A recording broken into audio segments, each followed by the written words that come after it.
जेव्हा आपल्याला कुठे काही दुखत खुपत असतं, एखाद्या गोष्टीचा त्रास होत असतो किंवा खूप जास्त थकवा आलेला असतो, एखादी गोष्ट आपल्याला हवी असते किंवा नको असतो, किंवा मनामध्ये साठून राहिलेल्या ज्या काही भावना आहे, दुःख आहे, हे जर आपल्याला व्यक्त करायचं असेल तर आपण कोणती व्यक्ती निवडतो? आपण अशीच व्यक्ती निवडतो की जी व्यक्ती आपल्याला विश्वासाची वाटते, जी व्यक्ती आपल्याला कम्फर्टेबल वाटते, किंवा ज्या व्यक्तीबरोबर आपली सेक्युअर अशी अटॅचमेंट झालेली असते.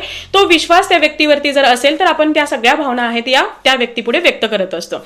आता मी हे तुम्हाला का सांगते आहे, कारण काही दिवसांपूर्वी मला एका मम्मीची कमेंट आली होती. त्यांचं म्हणणं असं होतं की त्यांचा जो बाळ आहे हा जेव्हा जेव्हा त्यांच्याकडे येतो तर त्यावेळी खूप जास्त रडायला लागतो. या उलट जेव्हा तो त्यांच्या सासूकडे किंवा आईकडे किंवा इतर कोणाकडेही जातो तर त्यावेळी अगदी छानपणे व्यवस्थित खेळत असतो. पण जसं आई बाळाला घेते तर त्यानंतर बाळ रडायला लागतो. लहान बाळ जेव्हा जेव्हा आईला पाहतं किंवा आईकडे असतं तर तेव्हा का रडत असतं? कारण यामागचं सायंटिफिक आणि डेव्हलपमेंटल सुद्धा कारण आहे.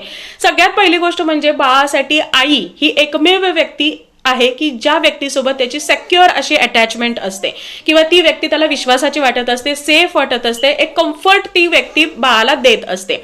आणि म्हणूनच दिवसभराचा जो काही थकवा आहे, त्याची तहान भूक आहे, किंवा त्याला आलेलं जे काही मळब आहे, त्याला वाटणाऱ्या ज्या काही भावना आहेत, किंवा त्याच्या बाबतीमध्ये घडणाऱ्या ज्या काही गोष्टी आहेत त्या सांगण्यासाठी बाळ हा आता तसा प्रयत्न करत असतो. आणि सध्या तरी बाळाकडे या सगळ्या गोष्टी सांगण्यासाठी शब्द नाहीयेत. रडणं हा फक्त एकच ऑप्शन आहे. आणि म्हणूनच जेव्हा जेव्हा बाळाला आई दिसते तर त्यावेळी बाळ हा रडायला लागतो. आता यामागचं कारण असं नाहीये की आई आणि बाळ यांच्यामधली अटॅचमेंट नाही. उलट तुम्ही समजून घ्या की या दरम्यान बाळाची आईसोबतची अटॅचमेंट ही अतिशय स्ट्रॉंग आहे. आणि म्हणूनच इतर कोणालाही त्या गोष्टी न सांगता बाळ हा आईला ते सांगण्याचा प्रयत्न करतो.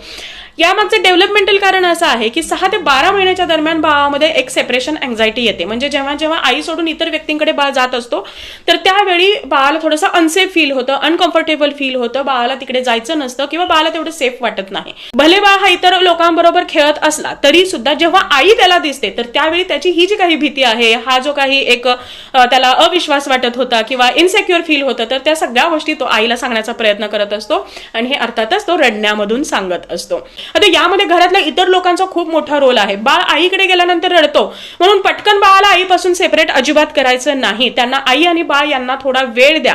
बाळ हा आईकडे थोड्या वेळाने शांत होणार आहे, पण तेवढा वेळ घरामधल्या इतर व्यक्तींनी आई आणि बाळाला देणं हे गरजेचं आहे. जेव्हा आई बाळासोबत असते तर त्यावेळी बाळ हा सगळ्यात जास्त सेफ आणि सेक्युअर असतो आणि मेंटली स्टेबल असतो. आणि हे जे काही बाळाचं हॅपीनेस आहे हे बाळाच्या डेव्हलपमेंटसाठी सुद्धा खूप जास्त गरजेचं असतं. त्यामुळे बाळ इतर कोणाकडे शांतपणे खेळतो आहे, आनंदाने खेळतो आहे, याचं वाईट बिलकुल वाटून घेऊ नका. उलट तुम्हाला त्यावेळी बाळाला जास्तीत जास्त वेळ देणं गरजेचं आहे.